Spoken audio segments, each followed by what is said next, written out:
ఏలూరు జిల్లాని అన్ని విధాలుగా అభివృద్ధి చేస్తున్నామని deputy speaker Raghuramakrishnaraju MLA Kamineni Srinivas అన్నారు. కైకలూరు ఎంఆర్ఓ ఆఫీసులో వివిధ శాఖల అధికారులతో సమీక్ష నిర్వహించారు. జిల్లాలో 165 కిలోమీటర్ల రోడ్లకి మరమ్మతులు చేసేందుకు 27 కోట్లు మంజూరు చేశామని నేతలు చెప్పారు.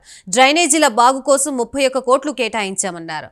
ఉప్పటేరు వెంబడి ఆక్రమిత చెరువుల విషయంపై కఠినంగా వ్యవహరిస్తామని deputy speaker Raghuramakrishnaraju MLA Kamineni Srinivas స్పష్టం చేశారు.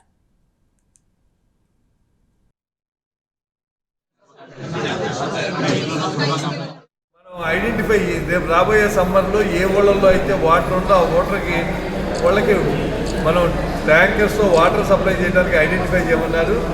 అలాగే రేపు ఫిబ్రవరిలో తర్వాత మళ్ళా ఏప్రిల్లో కాలువలు వదులుతారు. అప్పుడు ఒక టీం పెట్టుకుని ఆ టీము ఆర్డబ్ల్యూఎస్ వాళ్ళు, ఇరిగేషన్ వాళ్ళు, రెవెన్యూ, పోలీసుతో కలిపి అన్ని వాటర్ ట్యాంక్స్ అన్ని చోట్ల ఫిలప్ చేయాలన్నారు.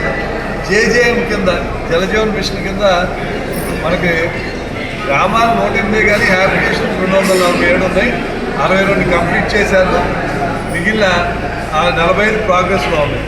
అలాగే ఇరిగేషన్ తప్పకుండా డ్రైన్స్ అన్నీ ఏప్రిల్ మేలో డ్రైన్స్ అన్నీ చేయాలి. అలాగే డీసిల్టింగ్ అయ్యి సమ్మర్లోనే ఇంకా ముందు మార్చి నుంచే మొదలు పెట్టాలి. దానికి అన్నిటికీ ఆ టెండర్ డేట్స్ మార్చామన్నారు. అలాగే డ్రింకింగ్ వాటర్కి ట్యాంక్స్కి రిలీజ్ చేస్తారు. అలాగే రఘురామకృష్ణరాజు గారిని కూడా ఆయన మన డిప్యూటీ స్పీకర్ రఘురామకృష్ణరాజు గారు రమ్మని పుట్టేరు వైండింగ్ చేయాలని ఒక నిర్ణయం తీసుకున్నాం.